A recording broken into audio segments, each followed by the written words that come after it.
Hey guys, I'm going to show you how to fix a loose headphone jack.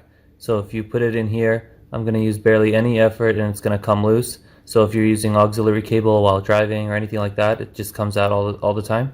So what you want to do is cut a piece of paper, and then at the back here, you're going to just move the piece of paper and put it in like that. And then what you're going to do is all you're going to do is put the headphone jack in with the paper in there, and now it's going to be like that. And it doesn't seem like it works, but you have to pull really hard for it now to get out. Now what you're going to do is take your phone case and put it in like that. And now what you got is the piece of paper inside here. You can hardly see it. And then you're going to put it in, and it's going to stick in there. So it's very firmly in there. It doesn't seem like it's going to work because it's a piece of paper, but this is the best way to have like a semi-permanent fix.